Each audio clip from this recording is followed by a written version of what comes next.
بسم اللہ الرحمن الرحیم۔ ہمارے پاکستان میں گزشتہ روز میاں والی کے علاقے میں ایک بہت ہی دل خراش واقعہ جو پیش آیا،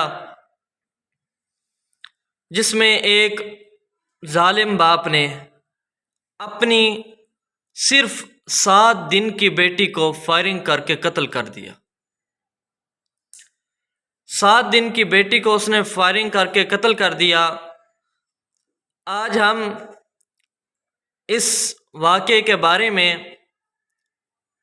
کچھ گفتگو کریں گے جناب استاد وارث پاکستانی صاحب سے، اور ان کا موقف لیں گے اس واقعے کے بارے میں۔ جی سر، آپ اس بارے میں کیا کہنا چاہیں گے، اس واقعے کے بارے میں؟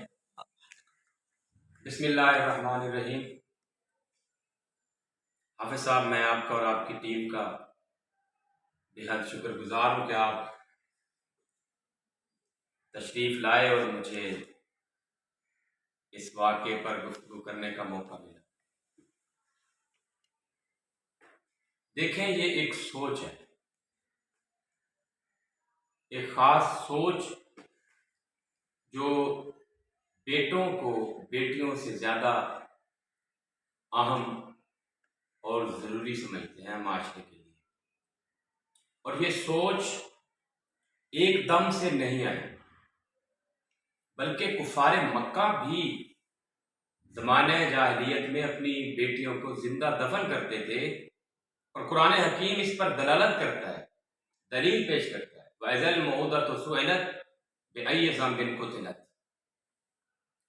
اور اللہ رب العزت نے فرمایا کہ ہم زندہ گاڑی جانے والی بچیوں سے پوچھیں گے بروز حشر کہ تمہیں کس جرم کی سزا میں زندہ گاڑا گیا۔ تو یہ ابو جہل کی سوچ کا اظہار اس خبیث اور ضعیف الاعتقاد شخص نے کیا ہے۔ گزشتہ روز سے لوگوں کے پیغامات آ رہے تھے، تو میں اس شخص کو اس قابل بھی نہیں سمجھتا تھا کہ خود سے اس پہ گفتگو کروں۔ پھر حافظ صاحب نے بھی مجبور کیا اور دیگر لوگوں نے۔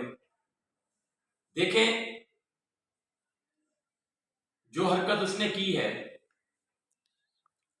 اس کے پاس اس کی ریزن کیا ہے، وجہ کیا ہے؟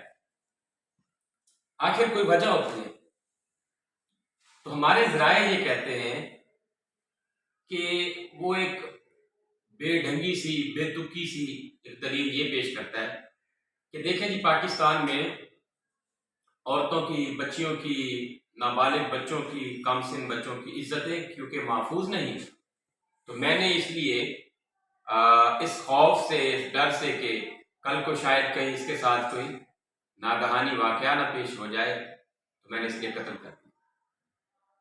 ہم اس کے بیکار اور نہایت فرسودہ بیان کی بھی مذمت کرتے ہیں جو مبینہ طور پر اس نے پولیس کو دیا ہے، اور حقیقت تو یہ ہے کہ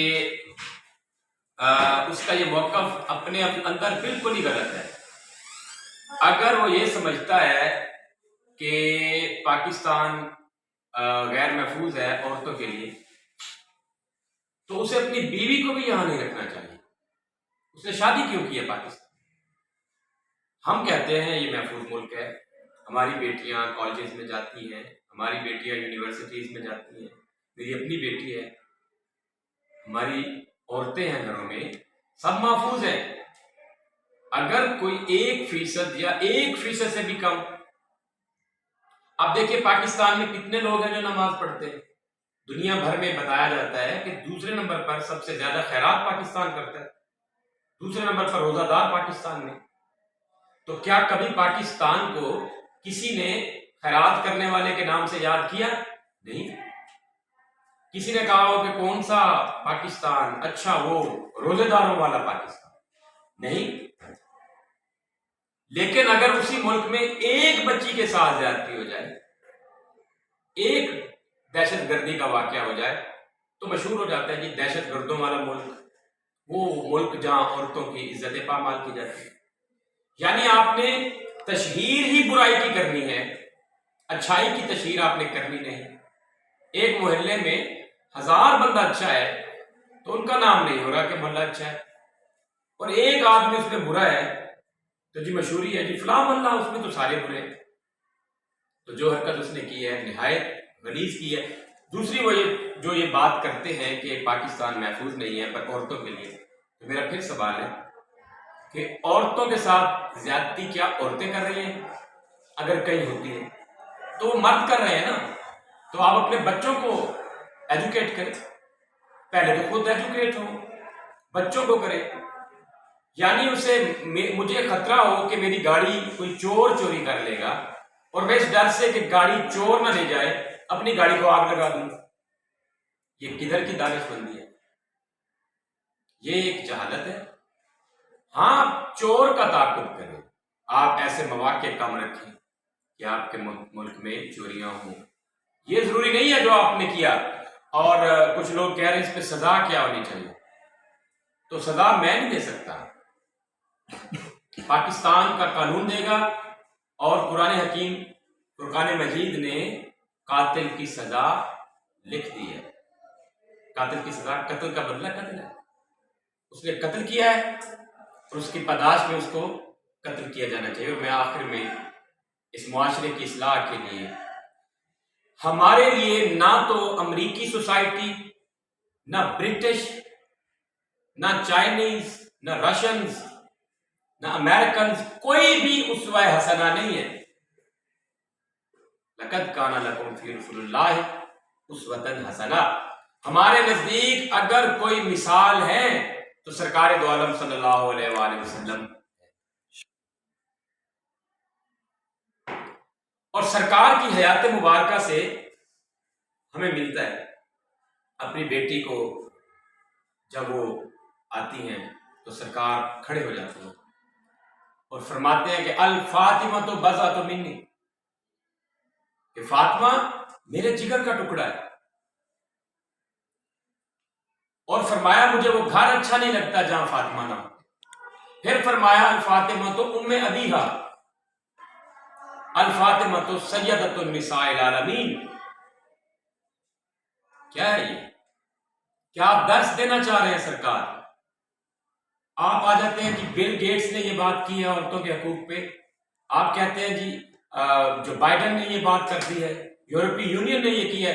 میں کہتا ہوں دعوے کے ساتھ کہ جو حقوق عورتوں کے پاک پیغمبر صلی اللہ علیہ وآلہ وسلم نے متعین کیے ہیں وہ کوئی کر ہی نہیں سکتا.